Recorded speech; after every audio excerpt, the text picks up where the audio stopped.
Today I'm taking 3 vehicles around the Wasteland Destruction circuit, and I'm starting off with the legendary R34 Nissan Skyline GTR. This is probably my favorite Skyline they have made. This is the V-Spec 2, so it's the, I think, facelifted version of the regular V-Spec, so yeah, we'll see. I mean, this mod kind of has a lot of configuration. It has like the Nismo and everything, so yeah, I kind of feel bad for destroying this car, but I know, kind of have to. This is probably the highest quality Skyline mod that this game has had, so yeah. I mean, I don't really know how strong it is because I have driven it, but I haven't really tested the crash model. Okay, so it's not very strong because we lost the steering. I don't even know how we lost the steering. Because the front left, yeah, we don't have steering on the front left. Only the front right has steering. You know, I don't exactly want this car to be last, but it might be because apparently the steering isn't very strong on this mod. So yeah, I don't know what this jump will do. It actually might have survived barely. It kind of got lucky and landed. Yeah, okay, so we still have steering barely. No, I kind of wanted to, I kind of wanted this car to survive a little bit longer, but apparently not. You know, any jump can snap that steering, and I'm not, and yeah, I'm very concerned. Okay, that's pretty heavy landing. And I think it's dead. Well, that was a quick death of the Skyline. Well, the steering is apparently not the strongest thing on this mod. And yeah, that is the Nissan Skyline dead. I mean, it's a sad sight to see. I mean, it's gonna be last, unfortunately, but the steering isn't really the strongest thing. The cool thing about this mod is that you can actually toggle the screen in the middle, and you can actually see the temperature stuff of the vehicle. So yeah, so you can actually see the coolant and oil temps right there. You can see the exhaust and turbo also, and also a nice graph here as well. I mean, unfortunately, we didn't really have to use it. I mean, the oil pan's gone, but it doesn't really matter because the engine's not really overheating. But it's cool that you can actually toggle the screen. You know, colored touchscreens back then were kind of rare. You know, it's kind of cool that the Skyline had one as well. But yeah, that is gonna be the Skyline dead, unfortunately, with steering failure. And yeah, I mean, if the mod does get updates, I might retake this thing around to see if it does any better. But yeah, that is a bit unfortunate for the Skyline. It has kind of weak steering. And for the second vehicle, I have something pretty cool. This is the Gavril Heavystar 2. Basically a full-on fire truck. This mod comes with a few different types of trucks, like ambulances and buses as well. But yeah, this is a full-on fire truck. You don't really have many fire truck mods for this game, so it's pretty cool to see another one. Yeah, I mean, I don't really know what to expect with this. This is the light-duty fire truck. There is a heavy-duty one as well, but we'll just see how the standard fire truck does. I did upgrade the turbocharger, so it's a slightly faster, to give it a little bit more of a chance over the jumps. Okay, we lost the entire back end already. I thought that was a bit more well connected, but I guess not. I mean, at least he lost a lot of weight, but yeah, now it's just more of a standard truck, I guess. But I mean, I still don't know how strong this truck is because it is quite different from like something like that T-Series or something. So yeah, I don't really know what to expect. Okay, the pressure tank is leaking. I mean, that's not the worst thing. Yeah, you can see it on the side. I mean, if it's leaking, it's fine, but once it gets ruptured, then that can cause, well, it will make the vehicle dead, basically, if the brakes get stuck or locked on, so we don't want that to happen. I mean, usually these heavyweight vehicles, these trucks can do pretty well. I haven't taken the T-Series around here, but the T-Series normally does decently well. I mean, it depends, but yeah, so far, I mean, it's doing fine, but the front right seems to have taken a lot of damage. Yeah, the front right suspension seems collapsed. I mean, you usually don't see that happen on these trucks, that soon anyways. So it's interesting that we have gotten a lot of damage on the front right. Otherwise, it seems to be doing fine. I guess the locked diff will help it out if the rear end gets twisted or something. Yeah, but we are not last as it. We went further than Skyline at least, and we should go further than the Charger as well. If we survive this. Which apparently it did not survive. We lost the steering. Okay, so apparently these trucks, any car that I take this episode is not really doing well. You know, a Skyline is quite different from what this thing is, and apparently both have very weak steering, which I did not really expect. You know, that's the surprising thing about this series, is that you really don't know what's going to happen to these vehicles. Like, you can get some surprising results, and yeah, this thing has no steering at all. I mean, I can try to get this thing onto its second lap, but I don't really think I can. Yeah, because I really don't have any control, because both the, I guess, tie rods are broken, and yeah, it has no steering. I mean, I think this is the furthest I can actually get it to. I mean, it got a bit lucky. I gave it a few chances, but yeah, I think it's gonna be dead.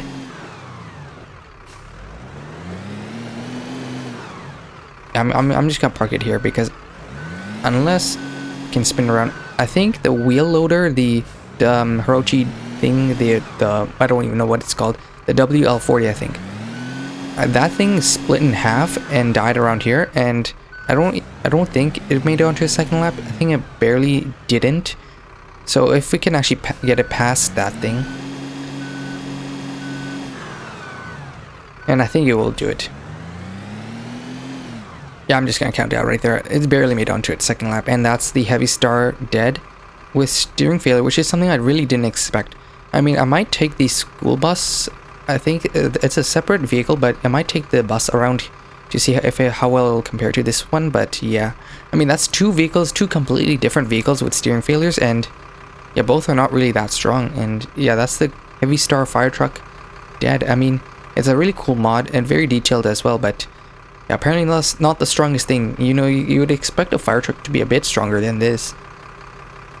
But yeah, that is the Heavystar dead with steering.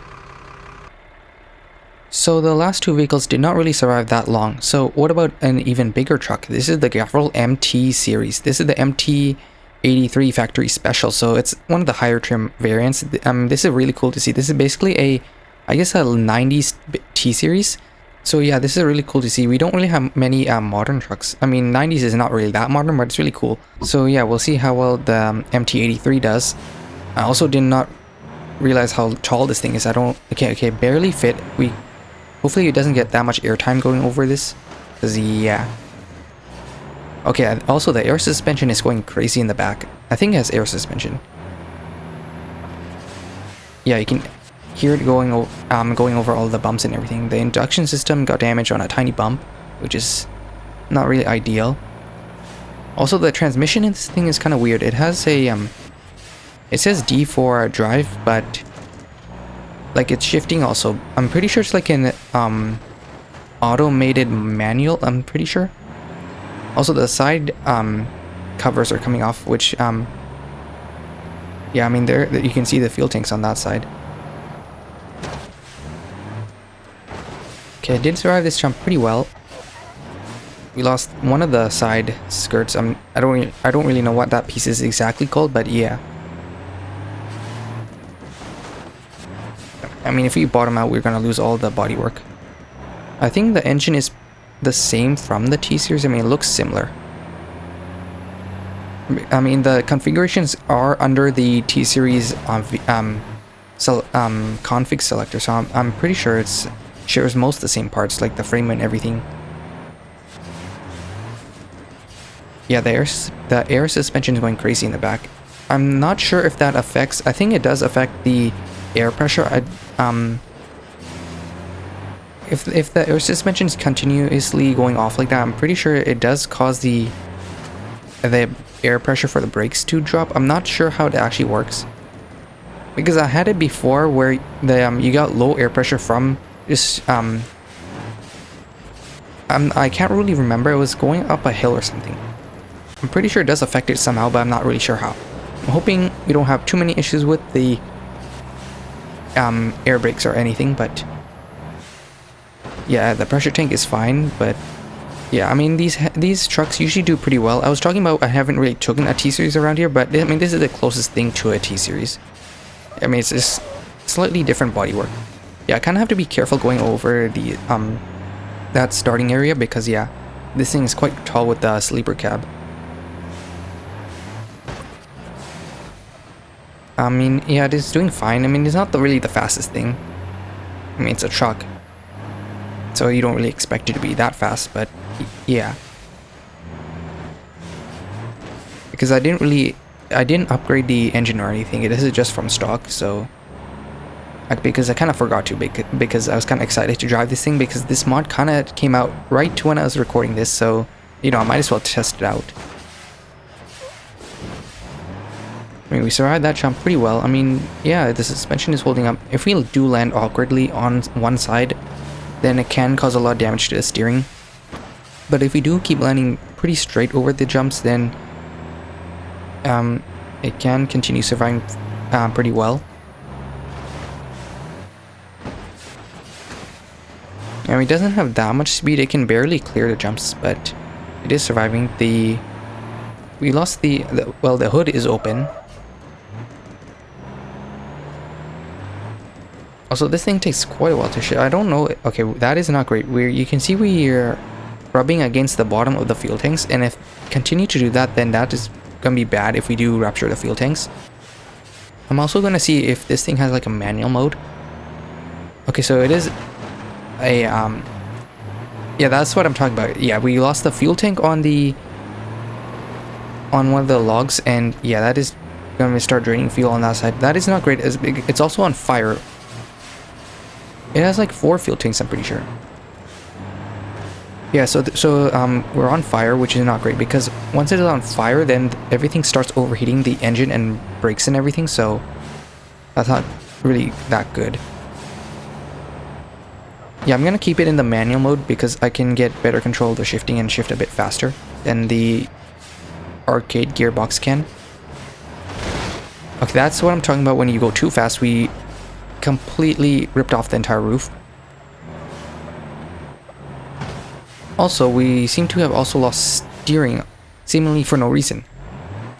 Also have to go through so many years to even start driving. I think it might be dead soon. Yeah, okay, there goes the low air pressure, which I was talking about, whereas I think it's from the air. Okay, well now the pressure tank's leaking. I don't think this thing's gonna survive too much longer, but I will pull it clear because it is kind of beached. I'm trying not to damage it by dragging it because it is kind of fragile. Yeah, lower air pressure again. I kind of remember the similar thing happened to a T-Series around the Proving Ground circuit. Okay, but now the coolant's overheating. I think it's dead with steering as well.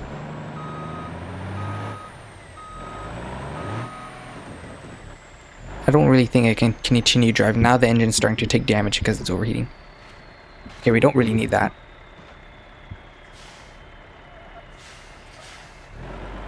Because the brakes are not stuck on yet, but...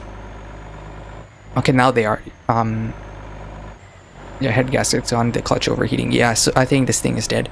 Because you can see the parking brakes on, and I didn't really turn it on. And okay, I can turn it off temporarily, but it came on again. So the brakes are stuck on, the truck's on fire, the steering's broken, the engine's overheating, everything is broken basically. And I mean, it didn't survive that long. I think the length has to do with the fact it didn't do that well, but the brakes are fading, but that's not really a concern because the brakes are kind of stuck on. And I mean, I don't know if actually that's kind of interesting if it lets you continue driving if the brakes start fading. I'm not sure if the brakes don't do anything.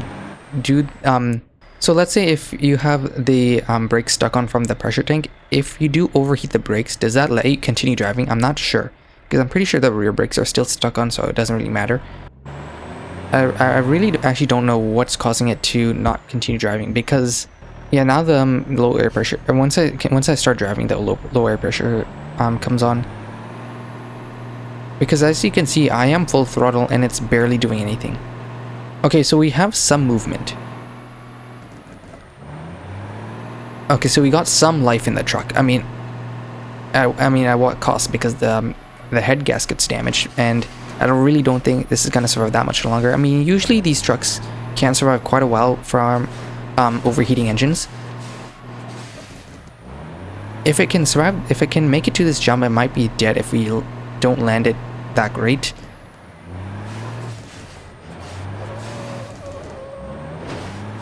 Yeah, I mean, I really don't have steering to even steer it over there. We hit that and we damaged the engine, which is not really ideal. Okay, we stalled. Yeah, I mean, we still have steering on the front left. I mean, it barely has any life left in it. Yeah, it's not really driving. And now the brakes are stuck again. So, I think this thing might be dead very soon if it cannot get any more movement. I'm gonna wait until we have some air pressure so the brakes are not stuck on. Yeah, it doesn't seem to be driving anymore. Okay, well now we have movement. I don't know what's causing it to not have any drive. At some... Yeah, I really don't know what's going on. Okay, so the bumper seems to be getting stuck. That might be causing some issues. I don't think that's causing most of the issues, but it might be causing some, so I might as well remove it. Yeah, it takes quite a while for this thing to continue driving it, and doing so, I really can't really continue counting this as alive, basically. I mean, if I go through the gears, I can barely get drive on the third gear. I say barely, and I think it actually might be out with steering as well if it cannot go around this corner. Yeah, and it's gonna be a pain to get this thing going forward once I reverse this. Well, it is barely continuing. It's not really going fast enough to be counted as alive anymore, because it kind of has to hit a certain speed to continue driving. I mean, it barely did right there. I mean, it kind of avoided the jump, but it is somehow has more life than it did like 5 minutes ago, so that's why I'm still continuing to let it continue for now. Okay, we lost a tire, but that's fine. I mean, this truck is barely alive now. Yeah, it is still continuing. Now it's backfiring because we lost the exhaust. Yeah, the steering is still causing a grief because it really can't go around these corners very well. And I really can't make it over any jumps anymore. Yes, I know we have low air pressure. I mean... Yeah, okay, so now the... Now we don't really have air pressure, so the brakes are stuck. So we have to wait until we gain air pressure. If it doesn't gain air pressure soon, then it might be counted out, because I really cannot wait for it.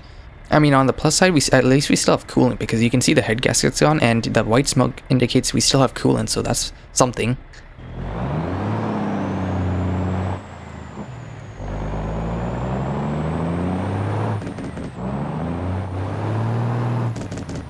Yeah, you can see I'm accelerating at the moment, and it's really not driving.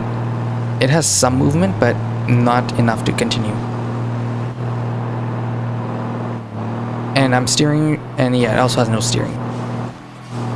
I'm surprised it has some movement. Okay, so every time I say... Okay, so I did get it moving, but every time I say it's dead, it continues to start driving. I don't know how. I really cannot continue like this, and I think it's gonna be out again. Yeah, it seems to be running out of drive at moments. I'm not sure what's causing it to not drive, because I really never had this failure before. I know I had either traction failures before, where we lost one of the drive shafts, and it had not enough drive to continue. We lost, so I don't know what really broke on this thing. I guess it has something to do with the steering, the air pressure, or something. But yeah, that is the MT-83 dead, with a lot of things wrong with it. I mean, it didn't really survive as long as I thought it would have, but I mean, it still did decently well. I mean, I think the length of this thing might have caused a little bit of issues, and I think a shorter version of this any of the trucks would have done a little bit better. So, I mean, that's something for the future we'll test out. So on to the leaderboard. The Gavril MT-83 does go the furthest of this episode. No vehicle really did that great this episode, although the MT-83 did go a little bit further than I thought it did. It goes between the Grand Marshal Limo and the Fleetwood series. There was a lot of things broken with it. The steering, air tanks, or some sort of drive failure that basically just killed it. These heavyweight vehicles have surprisingly unique failures, and well, this is another one. I don't exactly know what killed it. If you do know the exact cause of failure, then do let me know, because I'm assuming it's a combination of the air pressure locking the brakes and the steering failure as well, but I'm not too sure. But yeah, going a lot further down, basically to the end of the leaderboard, we do find the Gavril Heavystar fire truck, which for a fire truck, you'd expect it to be a bit stronger than that, but yeah, the steering apparently wasn't the strongest thing on that vehicle. It does barely beat the Hiroji WL40. That thing split in two pieces. One half did cross the line, but the main half did not. That's why it's on lap 1, and the Heavystar did barely cross the line, which made it onto lap 2. It got a bit lucky with the direction the steering was facing, so that's why it ended up onto the second lap. And unfortunately, we do have a new last place vehicle, the Nissan Skyline R34. Apparently, the steering isn't really the strongest thing in that mod. It survived a few jumps, but yeah, any hard landing is gonna snap the tie rod, and yeah, that's gonna be steering failure for the Skyline. If the mod does get an update which strengthens the steering, then I might retake it around this track to see if it does any better. As always, if you do have any vehicle suggestions, please leave them in the comment section. I will post the updated leaderboard and post it in the comment section as well, and all the mods used in this video will be linked in the description. But yeah, that'll be it for this episode, and thanks for watching, and I'll see you in the next episode.